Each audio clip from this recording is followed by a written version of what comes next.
विधवा सास। पति के जाने के बाद से ही मीना अकेली रह गई थी। पति की कमी उसे खूब खलती। बेटा था लेकिन इतना व्यस्त कि माँ का ख्याल ही नहीं रख पाता था। बेटा शादी कर ले, घर अकेला काटने को दौड़ता है। तभी वहां पड़ोसन आ जाती है। तो शादी कर दो ना बहन जी इसकी। मैं भी बहुत अकेला फील करती थी इनके जाने के बाद, लेकिन बहू के आने के बाद तो घर से बाहर जाने का मन ही नहीं करता। हाँ, ये तो सही बोल रही हो। बेटा तू भी मेरे लिए बहू ले आ, मैं भी घर में ही आराम से रहा करूंगी। परेशान होने की कोई जरूरत नहीं है। माँ कब करूँ शादी, वक्त कहाँ है। सारा दिन काम इतना रहता है, ऊपर से मैं अपना काम सेटल कर रहा हूँ, तो उसमें भी तो वक्त देना होता है। और कौन कहता है कि बहू के बाद आराम ही होगा। अरे कोई परेशान करने वाली आ गई ना माँ, तो तू चैन से नहीं रह पाएगी। अरे पर बेटा ये भी तो हो सकता है कि अच्छी ही आ जाए। वैसे क्यों अच्छी नहीं आएगी? आप अच्छे हो, बेटा अच्छा है तो बहू भी अच्छी ही आएगी। नमस्ते जी। ये बोलकर पड़ोसन चली जाती है, लेकिन घर में बहू को लाने की एक नई जिद छोड़ जाती है। बेटा सोने चला जाता है और माँ, अरे बेटा खाना तो खा ले, मैं खा कर आया हूँ, तू खा ले माँ। माँ अकेले ही खाना खा लेती है, कमरे में जाकर सो जाती है। अगले रोज, बेटा आ साथ चाय पीते हैं। अरे राहुल कहाँ चला गया? लेकिन बेटा कमरे में नहीं था। लगता है काम पर चला गया। क्या करूं, अकेले तो मन ही नहीं लगता। आज मेरा वैक्सीनेशन भी है, कैसे जाऊं अकेले। काश आज ये जिंदा होते तो मुझे इतना परेशान होने की जरूरत नहीं होती। माँ किसी तरह अकेले ही वैक्सीनेशन करवाकर वापस आती है। वो कमरे में सो जाती है जहाँ उसे बुखार चढ़ जाता है। माँ कहाँ है माँ? बेटा कमरे में जाता है जहाँ माँ सो रही होती है। ओह, लग रहा है माँ जल्दी सो गई। चलो कोई बात नहीं, मैं भी खाना खा लेता हूँ। बेटा कमरे में जाता है, यहाँ माँ को प्यास लगती है। पानी पानी, कोई पानी दो, पानी। माँ को कोई पानी देने वाला भी नहीं होता। वो किसी तरह उठकर किचन की ओर जा रही होती है कि उसे कमजोरी की वजह से चक्कर आ जाता है और वो गिर जाती है। आवाज सुनकर बेटा आ जाता है। माँ क्या हो गया? तू गिर कैसे गई? बेटा आज वैक्सीनेशन करवा कर आई थी तो कमजोरी लग रही थी, किसी तरह सोई लेकिन कुछ खाया नहीं, अभी प्यास लगी है। बेटा माँ को पानी देता है, रोटी खिलाता है और फिर अगली सुबह, बेटा कल तो मैं मर ही जाती अगर तू वक्त पर ना आया होता तो। देख मैं साफ साफ कह रही हूँ, तू बहू ले आ, नहीं तो मैं जिंदा नहीं रह पाऊंगी। माँ के दबाव में बेटा रीनू से शादी कर लेता है। रीनू एक बहुत अच्छी लड़की होती है। घर में आती ही वो सास का ख्याल रखने लगती है। माँ जी चलिए वॉक पर चलते हैं। हाँ चलो चलो। जब राहुल के पापा जिंदा थे ना तो हम रोज वॉक पर जाते थे। मेरी तो आदत ही हो गई थी टहलने की। बहू ने रात में ही पति से ससुर की सारी बातें पूछ ली थी।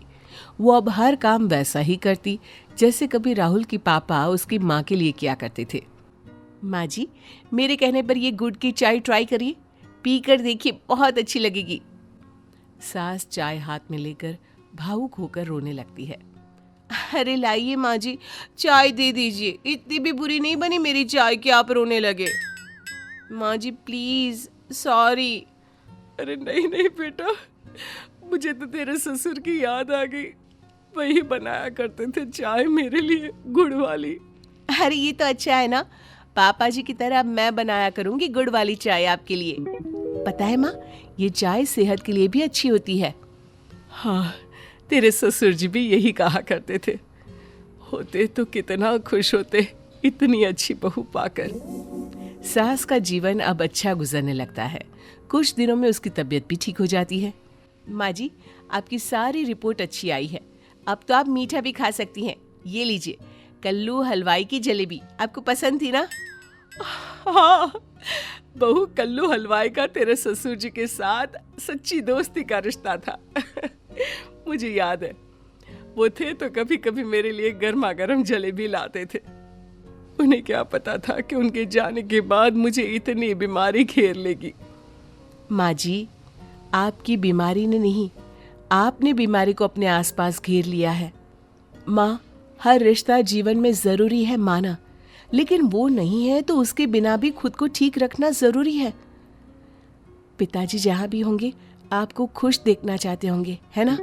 अरे जीती रहे बेटा, तेरे कारण मैं ये जलेबी खा रही हूँ, नहीं तो मेरे बेटे के राज में एक रोटी भी खाने को ठीक से नहीं मिलती थी। तभी बेटा भी आ जाता है, हाथ में ढेर सारी फाइल लेकर। माँ चाय बना देना, आज काम मैं घर से ही करूँगा। मैं बना देती हूँ, माँ को क्यों परेशान कर रहे हो? वो क्या है ना, आदत नहीं जाती इसकी हर बात में माँ करने की। हाँ, और चाय माँ जैसा बनाती है ना, कोई बना भी नहीं सकता। तेरे पापा भी यही कहते थे। वैसे मेरे हाथ से ज्यादा अच्छी चाय तो बहू बनाती है। आज मैं बहू जैसी चाय बहू को बनाकर पिलाती हूँ। सास चाय बनाने चली जाती है। तो मैडम खुश है ना? माँ से जो डायलॉग बोलने को कहा था बोल दिया। अरे क्यों पापा की याद दिलाती रहती हो तुम माँ को? याद तो उसकी दिलाई जाती है जिसे भूला जाता है। माँ ने पापा को कभी भूला ही नहीं। पापा माँ का बहुत ख्याल रखते थे, लेकिन उनके जाने के बाद तुम व्यस्त हो गए और माँ अकेली। लाख बीमारी जड़ से लगा ली थी। आज देखो कितनी खुश है, कोई बीमारी नहीं। जो माँ पानी लेने जाती तो गिर जाती, आज कूद कूद कर चाय बना रही है। सास बहू की सारी बात सुन रही थी। उसे बड़ा गर्व होता है कि बहू उसका इतना ख्याल रखती है। वो ससुर की कमी को, जिसे बेटे को पूरा करना चाहिए, बहू कर रही है। सास चाय लेकर आती है। बहू, तेरे बाल कितने रूखे हो रहे हैं, ला मैं तेरे बाल में तेल लगा दूं। अरे नहीं नहीं माँ जी, मुझे क्या नरक में जगह दिलवाएंगी सास से सेवा करवा के? ना ना। अरे कैसी बात कर रही है बहू? अरे जब तू बहू नहीं ससुर बन सकती है तो मैं तेरी माँ नहीं बन सकती? चल बैठ जा, अब मैं तेरे सर पर तेल लगा देती हूँ। सास बहू का प्यार अगर हर घर में ऐसा ही रहे तो किसी को भी परेशान ना होना पड़े। लेकिन सच तो ये भी है कि ताली एक हाथ से नहीं बजती। आज से आप कोशिश कर लीजिए, क्या पता हालात बदल जाए।